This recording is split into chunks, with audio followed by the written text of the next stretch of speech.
Hi, everyone. This is Sean Strathy, and welcome back to another exciting edition of the Tech and EdTech podcast, where we discuss technology that powers education and improves learning for all.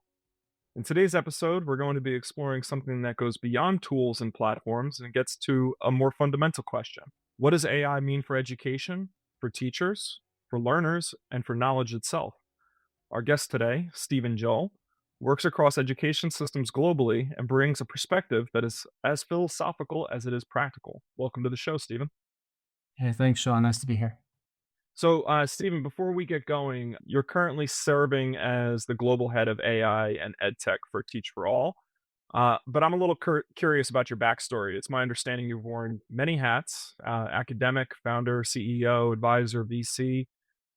But you have a foundation in the classroom in Northern Canada. Can you give us a little glimpse into your professional journey? Yeah, thanks. I think the fastest and probably most accurate representation of my career I think I've ever heard, Sean. So that's brilliant. When you go into this profession, you don't go into the profession with a sort of a complicated roadmap ahead of you that might include any of those nouns that you set out there. But yeah, it began in earnest. Like many of us who go into teaching with a view to wanting to contribute to our communities. Feel like there's something that we can bring to the conversation, and without being too earnest, to change the world, to do something that can make a difference. So I had looked at a number of different ways of thinking about pursuing that vision, or so that idea that I was hoping to pursue with my career, my life, and education seemed like the place that would be the right place to do that. There's a bit of a journey that led me to education, and maybe I'll touch on that briefly here, and then I'll stop, and we can talk a little bit more about some of those other moving parts. But I think it's worth mentioning, like, there's a point in your journey to decide to become an educator where you have to take a view as to whether you pursue that other domain that you've been contemplating all your life or what have you, or that, say, your parents are considering, or your friends are pursuing. So it's a complex landscape. And for me, I ended up taking a summer job, as we do when we're in university, etc. And I ended up working in a job which I hadn't planned on doing. That was working in the wilderness in Northern Ontario, working with young offenders. And it was a specialist program run by the then Ministry of Social Services in Ontario. And the premise behind it was very much like the Outward Bound model, that's very well known in the US. And that is like giving people, in this case, young kids from Toronto, an opportunity to explore alternative stories by having experiences that they may not have had otherwise. And that happened to be in the wilderness of Northern Ontario. And it was a real eye opener for me, Sean, insofar as, like, both did I get the opportunity to spend my summer canoeing, whitewater rafting, climbing, all of those things that were a big part of my out of school life and social life. But I also got to do that with people that were exploring something completely new and different to them. And I think it was, for me, watching that change that overcame every single one of these young people, where suddenly the world became a different place, a place that was worthy of exploring, that challenged them, that presented them with all kinds of barriers to completing these challenges that were ahead of them. And that really was really the inspiration behind why I thought education could be a place where the most dramatic change can happen in people's lives. And it was just fascinating to watch that happen. It's kind of which then eventually took me to the northern wilds of the Yukon Territory later on, after I got my teacher qualification. That's amazing. Coming back to today, though, can you tell us a little bit about your role at Teach for All, and what you're seeing across education systems when it comes to AI? That's a pretty loaded question. Maybe start with the first half on your role at Teach for All. Yeah. So again, this long, circuitous journey to get to this point, to work with Wendy Kopp, who founded Teach for America over 30 years ago, and then Teach for All about 18 years ago. And Teach for All is one of those incredible organizations that has stood the test of time around its ideas and its vision and values. So it's a real rare thing in the world to meet a founder like Wendy Kopp that has conceived of an idea, implemented it, and it's weathered many headwinds and managed to iterate and transform itself so that it could deliver across what is now 63 network partners across 60 plus countries across the world. So it's a really unique organization, a global organization of educators with a singular vision about creating an opportunity for some who may not have otherwise come into the field of education, very much like the story that I was telling you about how I sort of came into education. And it creates an opportunity for those who might not otherwise have considered this as a career opportunity to join a movement in which they place themselves in proximity to some of the most challenging questions and problems facing their communities and society, and do that work as an educator for a fellowship or a period of 2 years. I mean, after that time, once completing the fellowship, those educators, those teachers can go on and pursue other things, of course, as lots of educators do.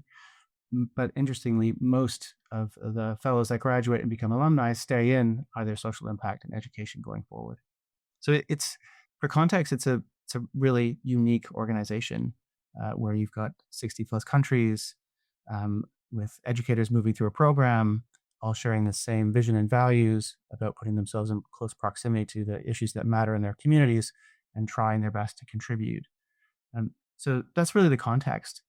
I joined just almost a year ago, so June last year, and that was with a view to working with Wendy around bringing what is the most profound change in education since education was founded. Like really, so there really hasn't been anything that's comparable in terms of a sea change to this whole sector and the whole knowledge economy that we're operating in. And so this opportunity to contribute to the transformation of this organization, or really like the bringing together, facing the challenge of AI through this global organization, was an opportunity that I just feel incredibly privileged to be a part of at this point in my career.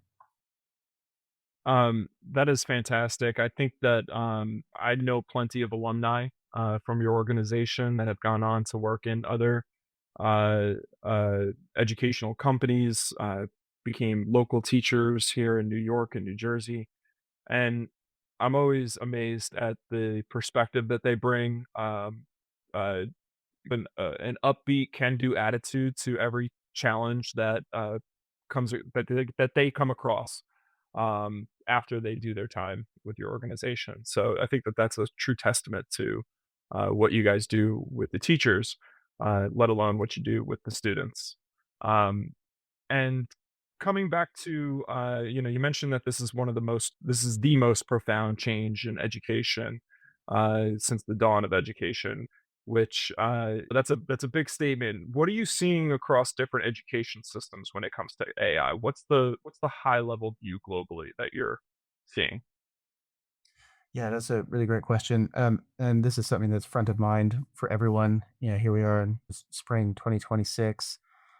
12 months ago, the conversation was completely different. And 12 months before that, it was also just very nascent. But certainly today, April 2026, there's not a single educator in the world, anywhere, at any level, who is not thinking about this technology, either using it on a daily basis or contemplating how they're going to either mitigate the risk and maximize the opportunity, both for their own teaching and learning, but also how their students might be using this technology. So there's a lot there we could dig into, Sean.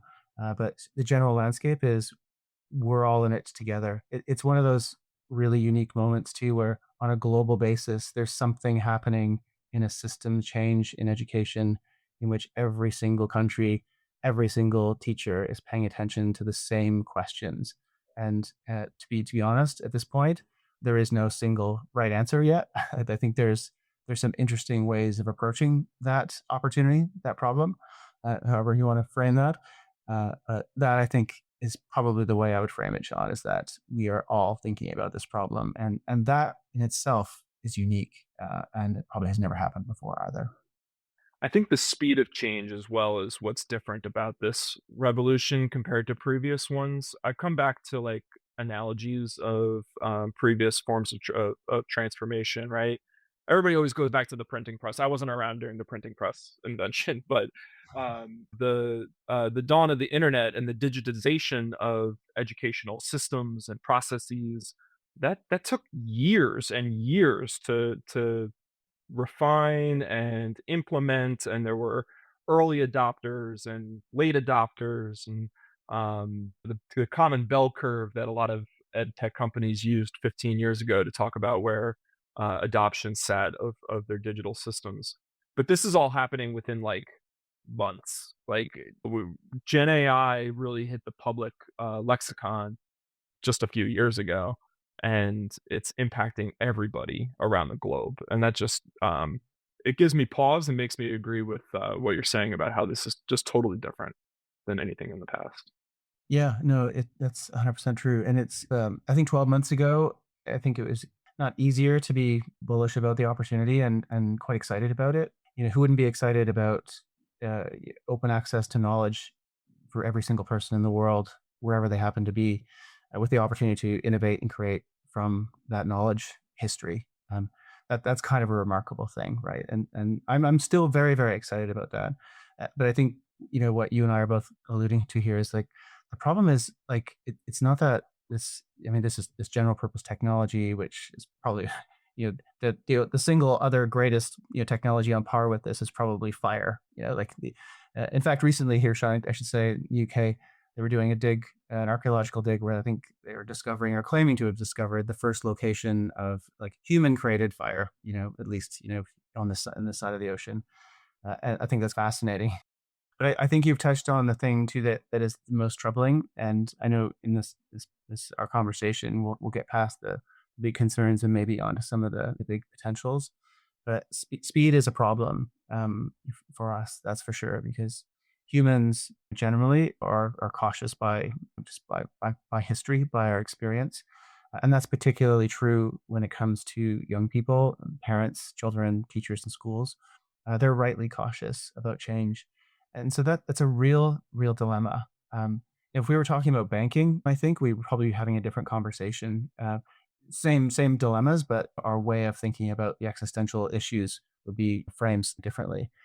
But when it comes to humans, and particularly young people, caution requires a pace that is perhaps not at the pace of change that we're seeing right now. So that presents a serious problem for us, I think, as educators. You just used the term a moment ago, general purpose technology, describing AI, and you said, I think in the past, that it takes the shape of the person using it. What does that mean practically for education systems, teachers, students? You could take that in any one of those 3 directions, really. But what do you think it means practically for us? Oh yeah, so this. Thanks for mentioning that. It's a great question and something I'm thinking about. And the great thing about this technology is that since we're all thinking about it, every time I encounter someone who's also discussing or exploring these questions, as are you, really all we're doing is all level setting as to where where we are on that journey and what are the front of mind topics. But for me right now, it's this idea that um, as a general purpose technology, it really does just take the shape of the person that picks it up. I think that's both works in metaphor as well as in terms of real practicalities, and it also presents a lesson. The practicality part is that it enables me sitting here in Cambridge, UK, to work with the tools in a way that are meaningful in the context of, let's say, my household. I'm not a practicing educator in schools right now, but I am with my own kids. So I'm able to like use those foundation models, ChatGPT, Claude, Gemini, whatever your flavor, in a way that's contextually relevant to my specific kids' learning needs in my house. And so that I think is really powerful, and so sitting somewhere else in the world in a different context, I could use the tools to do something different in a different context, in a different pace, in a different way. And I think that's incredibly powerful and important. And this leads to another part of like this idea of the foundation models as being contextually relevant to the person that uses them. There's two things that I think about in that framing that's particularly important for educators and teachers is that in order to use these tools effectively, you really have to do something that educators, master teachers inherently understand, and that is you have to know who you are. And by that, I don't just mean euphemistically, just recognizing simplistically kind of who you are in the world. But you really have to understand what your motivators are, what you're trying to achieve. Speaking about this in terms of like as an educator, as someone who's thinking about like the teaching and learning process and pedagogy. You have to understand who you are in the landscape of what you're trying to achieve as an educator. And also within the context of the content knowledge that you're trying to explore. So whether it's math or geography or learning a new language, whatever it happens to be, or even just exploring big questions. Without having those foundational elements in place as a person who's using this tool, that's where the risks really start to emerge because it doesn't allow you to make informed decisions or informed critical analyses about how you use this incredibly powerful tool. So there's a couple of things about that. Like yes, this tool reflects each individual use. You let 100 flowers bloom kind of metaphor. It's different use cases, whoever picks it up, but also the effectiveness of how that tool gets used is deeply contingent upon that person's, I'll just maybe even use the word readiness, to use that technology. And the readiness comes back to that first part I was talking about around understanding who you are in the world in relation to what you're trying to achieve and learn, and also that you have the canon of knowledge, or at least the foundation to the canon of knowledge that you're trying to explore to allow you to make discerning questions or ask discerning questions of this technology. Otherwise, it will has the potential to learn you, as opposed to the other way around, and we don't want that to happen. Yeah. Yeah, I mean, just on a general personal experience level, I because obviously I use ChatGPT, I use Claude, I use various tools, whether I'm doing it for my professional work or my personal life. And sometimes when I try to switch which model I'm talking to, it doesn't give me the perspective, the feedback, or anything that I'm really looking for. And this is kind of funny. I use one model for all the coaching that I do for baseball here in New Jersey, and it has a very congenial tone. When I try to do work within that model, professional stuff, it's spitting back stuff at me like, "Hey, bro," and I'm like, "No, no, no. This is, you're talking to the wrong version of myself, and I'm not identifying with it where I am exactly." I Mm. think is what you're trying to say too. And there's a Yeah. level of consciousness on how to use the tool and not let the tool adapt to you. Did I kind of get that? Yeah, that's really interesting, Sean. You're just kind of like expanding my kind of thoughts here because, yeah, you're right. We are actually, we apply these tools. We are kind of not just a single person in the world. That's what you're kind of, there's not, Yeah. there's more depth to us, each of us, than one moment in time and how we apply these tools. That's actually a really brilliant kind of addition. I love that.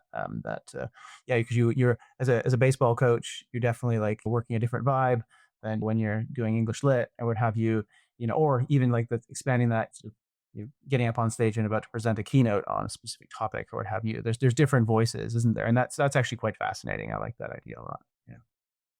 Yeah. Um, and so coming to our next question, you work with a wide swath of people across the world, and what is the biggest mistake you see education systems making when they're implementing AI? Yeah. Okay. So for context too, like so there, I'll get to I have a view on what could be some of the biggest potential mistakes with this tool.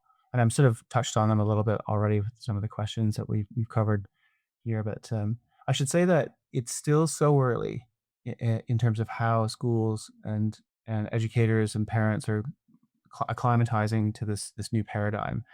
Um, that we're in that point where the mistakes are small. So we can see this in the way people are talking about the risks to learning, the risks to authenticity in terms of like homework being submitted, etc., from students. There's these what feel like, I think right now, like let's just say like 2 3 years from now, Sean, when we look back at this time, spring 2026, we're gonna think, whoa, those questions you were asking or struggling with at the moment, Sean, those were the real problems. Like we're well past that. I think this might seem. I think we're moving so fast that these problems are going to seem naive at the time. But I think so. Cutting right to the point here.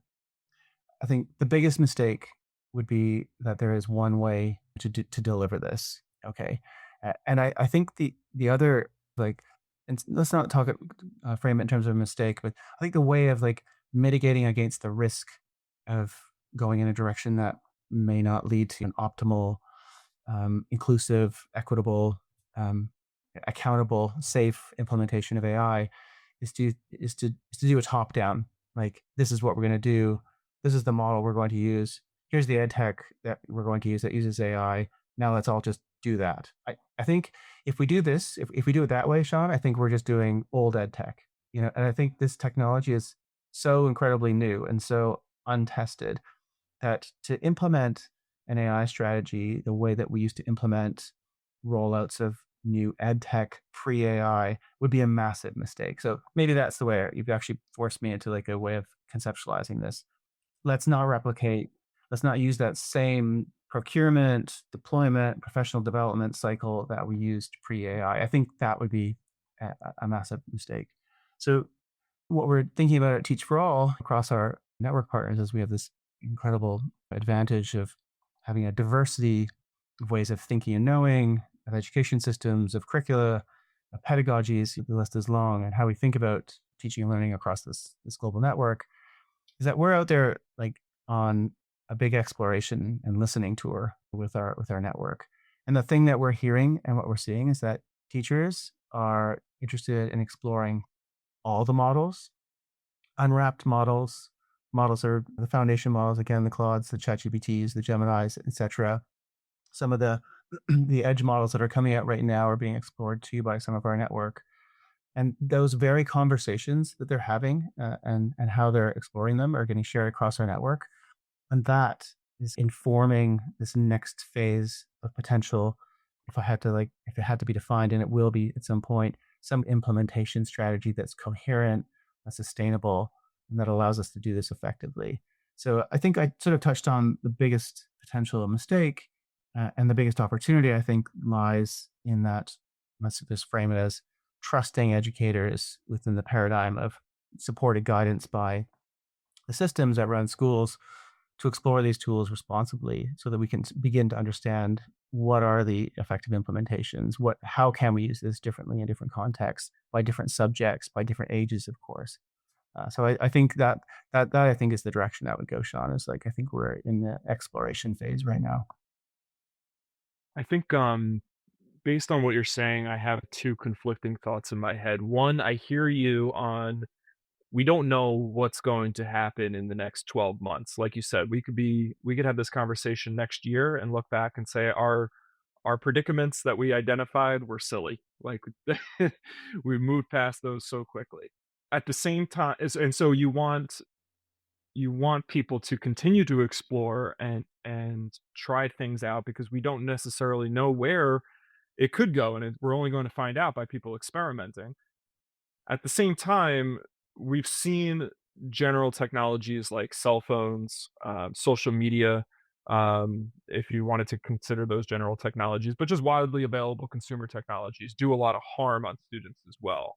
And I think that there's the concern about AI doing uh, causing more harm than good in the educational setting if not rolled out strategically and thoughtfully. So, what would your thoughts be around like healthy student use of AI? What does that look like, and can we put guardrails up today that can at least allow for that innovation to happen and that experimentation while keeping kids safe? Yeah, it's a really good framing. Short answer is, and then I'll give a slightly kind of you're triggering some thoughts here for me as well too. Is short answer is yes to can we and should we put in guardrails to support student exploration of this technology alongside teacher exploration. Most of what I'm thinking about, Sean, too, of course, at Teach for All, is we work directly with teachers, and and how this gets deployed within classrooms is another layer of that question. So yeah, 100%. I'm a big fan of guardrails. What that looks like in terms of like the now define guardrail, define who's setting the guardrail, what are the parameters around that. That gets into that domain of like where the constraints lie and who are the decision makers around those constraints. And my default would be towards the educator side of things because as an educator myself, as a teacher, uh, I generally trust teachers. I don't think I've ever met a teacher in my life, notwithstanding the rare few, of course, that doesn't have the best interests of their students in mind and in heart, as well as their parents and their communities. That's a universal across this profession, and so we're really fortunate to have that incredible group of people out there in every single country, highly motivated by these same core principles. And so I think the teachers are going to do us a service by allowing them to be deeply involved in this. And that comes back to that previous question is like, I think this is a time for exploration by educators to explore how these tools might be safely and both pedagogically effectively used in classrooms, as well as in terms of some of those safety and health issues that you're alluding to around social media. But before I do that, I think the concerns, the parallel concern between social media and AI are, are quite separate, actually.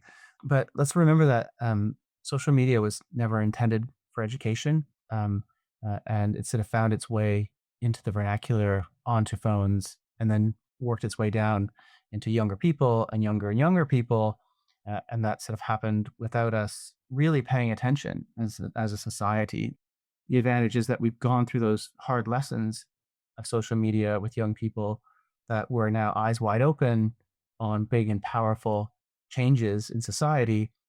And I would argue again that the frontier labs are building a technology that is not like on par with what social media was designed to do. These are two different purposes of these technologies, but perhaps this period of learning from the impacts of social media and its implications for society and how we communicate with each other, where we spend our time, is, as I say to my kids sometimes, a cheap lesson before the real potential issues arise. And so maybe we can learn some lessons there, Sean, and make sure that we pay close attention to this technology that is really designed for us to understand the future of learning and creativity and innovation going forward, where social media was never intended for those purposes, of course.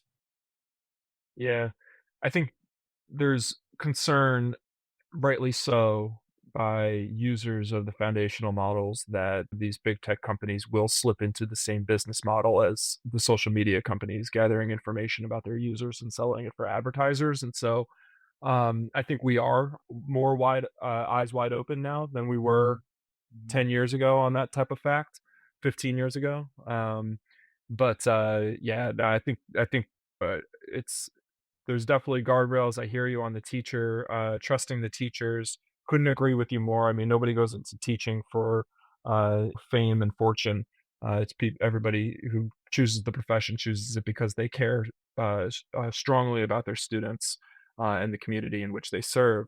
So, coming to the teachers again, what do you think are two or three teacher skills that will become more valuable in a post AI classroom? Well, I think one of the great things that teachers have always brought to the table is creativity, and I sort of use like exploring this idea that if the future belongs to creatives and teachers are naturally creative, then the future belongs to teachers. You know, and that's a little bit didactic, I know, um, but I think that as a general purpose technology, when you're trying to problem solve and you're working in the knowledge economy and also the creative economy, teaching is a creative exercise every single day. So not only are you dealing with complex content, and that's true of early years education all the way through, of course, higher ed.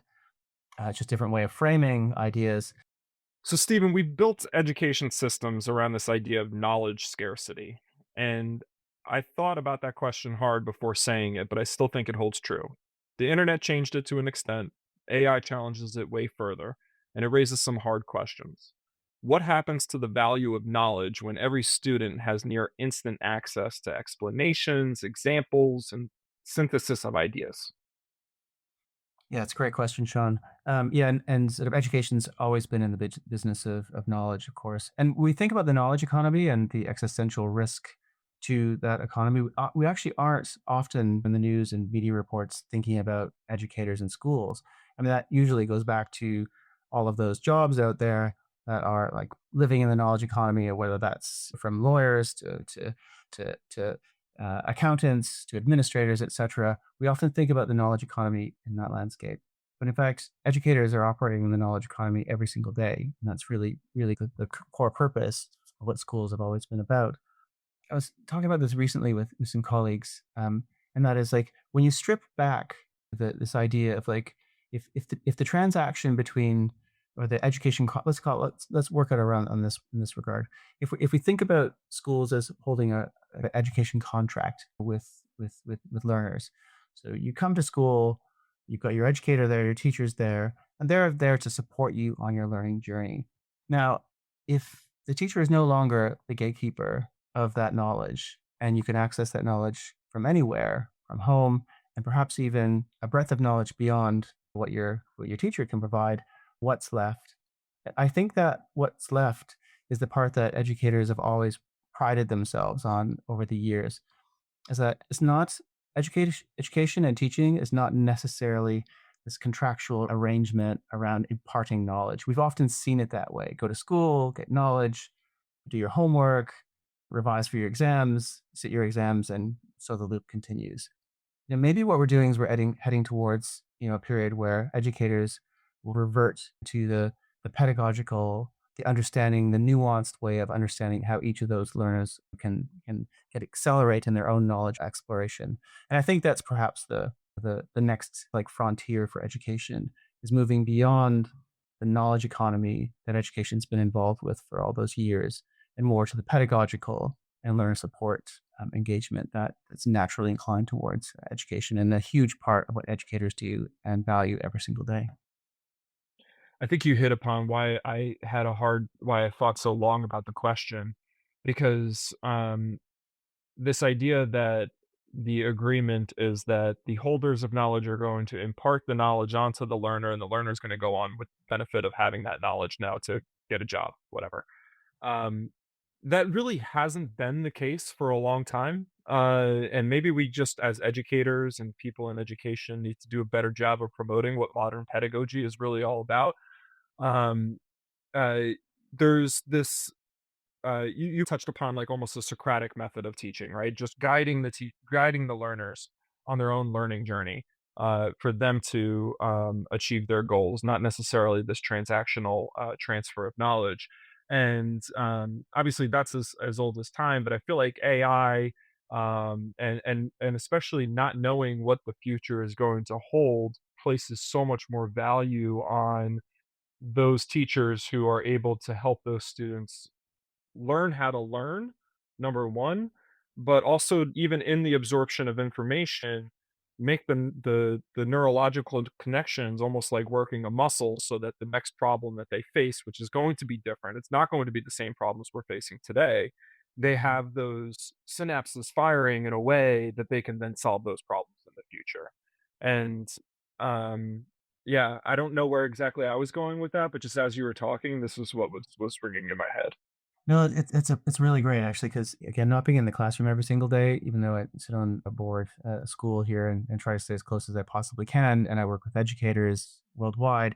When you're not like right in a classroom and watching that learning happen 6 to 8 hours a day, 100 plus young learners every day, kids coming in and out of your classroom, where you're really kind of like seeing this happen. I mean, the places where I see it are at the kitchen table here for homework, or my kids struggling with various topics, reading for exams, etc. And you can start to see like little thin edge of the wedge of the change happening around this knowledge economy boundary and what kids value in when they go to school. And so here's a kind of a real example. Of course, in education, we encounter many amazing teachers, right? And sometimes we encounter teachers who are either teaching out of subject because a school may lack that specialist or what have you, and there can sometimes be gaps. Like if I say that generously, there can be gaps in both curriculum and content expertise and the ability to allow all learners in a classroom to be able to access that content, particularly in some of the those building STEM based subjects where if you miss a learning block along the way, it can present some real issues. I mean, one of the things I'm seeing in my own kids here at the kitchen table is that their anxiety level has come down significantly around this dilemma of like, I missed something, or I feel like I didn't understand what my teacher was talking about today. I don't really hear that as often, actually. Actually, hand on heart, it's one of the biggest changes I think I've seen from my own kids in their learning is that what they recognize is that it's not a problem for them if they missed some element of both the knowledge transfer or the logical understanding or even perhaps even the implementation of those two things in a novel way because they recognize that at least in our household they're able to access that guidance either from their parents. Of course, we're deeply involved. The relational side of this, we should talk about this at some point too, is incredibly important. But I would say that one of the greatest like outcomes from this is that I think I'm seeing, and I wonder if this is universal actually, kids feeling a little less anxiety or concern about missing those moments in class because they know that they can have it explained in a different way, in a different language, at a different pace, until they find that moment. And I think that's deeply interesting and probably a great relief to educators, I would say as well too. Yeah. I think I want to ask you a couple of more questions. I've been holding you for quite a while here, but there's a couple of important points that I want to get your thoughts on. One, we're dancing around a little bit of this question where students are using AI. It's an inevitable fact, right? That students are going to use AI. It's ubiquitous across our spectrum here. Um, what is the risk of outsourced thinking? So, or where does that lie? Like, how do we avoid that risk or mitigate that risk of students just outsourcing their thinking to AI during their educational journey and actually making those connections that we were talking about before?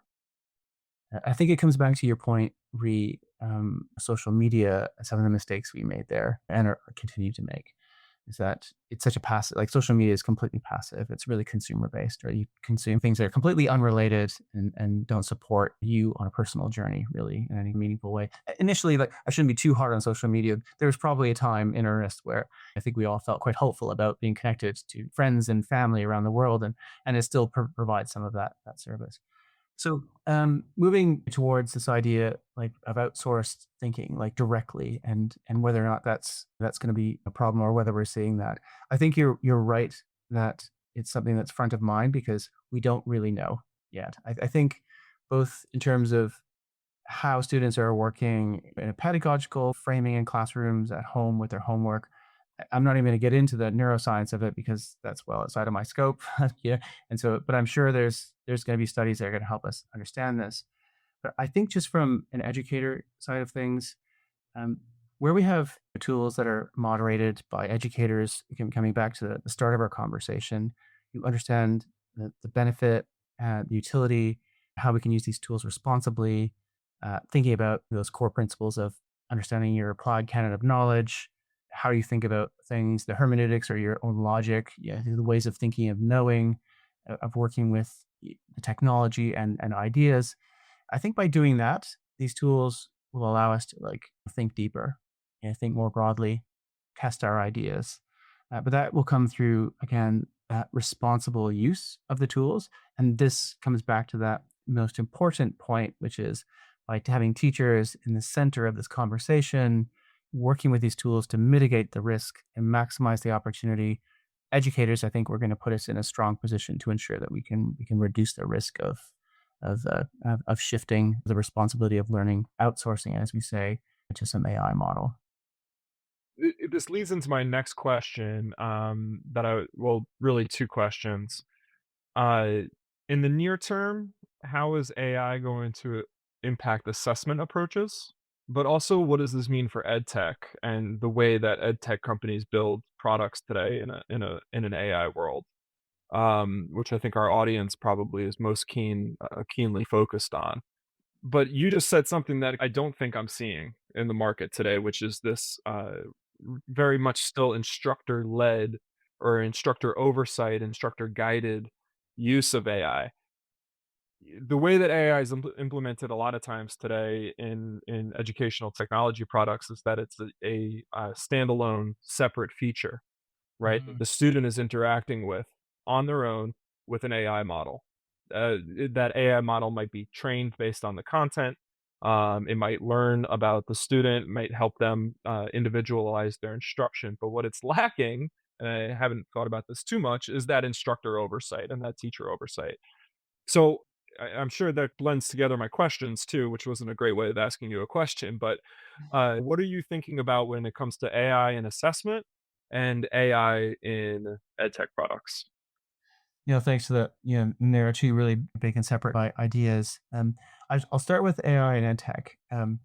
One of the theses that we're exploring here, I Teach for All, is this idea that uh, AI foundation models, Claude, ChatGPT, Gemini, etc., present this opportunity for educators to begin to develop the kinds of tools or implementations that they might otherwise have had to have purchased or had built for them somewhere else in an ed tech product. Now that could be like let's like the simplest, not simple in terms of unimportant, but actually simplest in terms of like technically feasible. Let's look at just changing the reading level of a piece of text. Let's say we're in the topic of geography, and in a classic and a typical classroom anywhere in the world, not everyone in that classroom, whether it's 30 or 100 students in that class, are reading at exactly the same level and requiring exactly the same amount of time and need the exact same like amount of time to be able to do that work. Um, right off the right off the shelf, these foundation models can support teachers to explore the possibility of differentiating that lesson, and I think that's brilliant. So the framing here is that we're shifting potentially from a dependency on third-party providers around edtech to create the solutions that educators need today, depending on what the needs are identified in their class and their context, using these foundation models right off the shelf. And I think that's a really interesting space, and it really lines up with how educators think about their roles, both as creatives and as responsible pedagogues, that they can now differentiate, adapt, and create tools and assets that they otherwise might not have been able to do because they didn't have either the technology or the tools to be able to implement this. So I think that's step one. Is I think there's a real shift from dependency on ed tech to an agency of educators to be able to do these adaptive ways of learning with these tools that were otherwise required by a third party. In terms of like AI and assessment, it's also it's both a similar question but also different because it's the problem here is if we're using AI to support our work, whether that's creating a lesson plan for students to be working from, and that's the teacher side of things, whether you're creating a utility for students to do a end of unit exam and practice at home, whether it's some sort of artifact that you've created as an educator, or whether it's a student using AI to support their learning at home while they're advancing. Going back to my earlier comment about filling the gaps at home, like where there's a reduced anxiety, I think, by students who know that they can access both the knowledge and the logic of what it is that they're learning through these tools. So, what happens when you remove those tools? Like, let's say AI disappeared tomorrow. Well, first of all, that's sort of like an idea, but where it really happens, and you and I both know where this is going, is like at the moment of assessment, right? So I'm not talking about like homework because homework is a serious. There's a real dilemma for teachers right now at homework. But when it comes to actual assessment, like we're talking about those summative assessment moments, I think we're going to see pretty rapidly, and educators are the best positioned to be able to do this too on a week by week, month by month basis, is to be able to understand whether they're seeing different patterns in terms of assessment outcomes of individual students that they know really, really well and have known for years in their school and or across the spectrum of their classroom and school.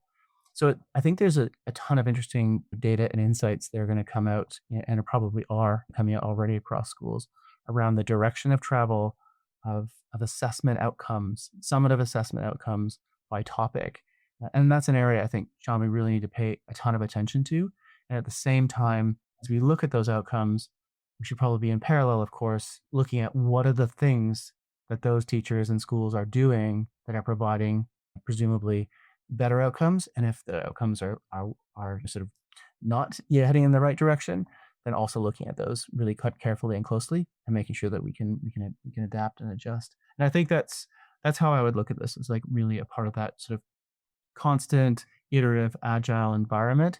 And I think teachers are up for it. And it's just a matter of like schools and schools administrators feeling like they've got the capacity and trust, I suppose, of their boards to be able to go ahead and try these things out. Well, I think we would all the good educators to focus on outcomes. As we started the conversation, I think on outcomes, and we're kind of coming to the conclusion focused on outcomes as well. So I think that that's a great point start to wrap up. I have two lightning questions for you. Just a little bit of fun here. What's the most overused phrase in AI and education right now? Oh, okay. Actually, I was just talking about this with a friend of mine just last week. This is going to be like semi like controversial. So Sean, so there's context to it, but human in the loop. I hear human in the loop like all the time, right? So I'm a bit worried. I mean, I know what that term means. I 100% back the term, but it's certainly overused. And anytime a term gets overused, we know what happens then. So I think we need to be really careful about making sure we understand what human in the loop actually means. So there's my first on on that one. Hot take. No, that's great. And then what's one thing that the future that you feel optimistic about with the future of learning and everything that's changing in the environment with AI right now? What's your most optimistic thought? I love this idea that again notwithstanding barriers to device data digital access, this idea that just about any learner anywhere in the world have access to the same knowledge. I think it's just truly amazing. Like that is just unbelievably universally important. I think, and so long as we can continue to make sure that moves in the right direction and that everyone has access to this new way of understanding and having access to global knowledge, I think that's just a brilliant change for the world. Well, that's a great plug to wrap up on because Magic EdTech's tagline is digital learning for everyone, and with that we absolutely agree with that. Stephen, just before we wrap, is there any place that our listeners can find your work and stay connected with what you're doing at Teach for All? Yeah, drop by teachforall.org anytime, and you can get a sense of the amazing people that comprise this network of educators across our global network. I would actually encourage people to reach out. We're always happy to engage with teachers and educators, everyone who's interested in the education ecosystem worldwide. So definitely find me there, Sean. And there's lots of great stuff that we can share and amazing colleagues to be introduced to. Well, Stephen, this was a great conversation. Thank you so much for your time today. Thanks, Sean. Great fun.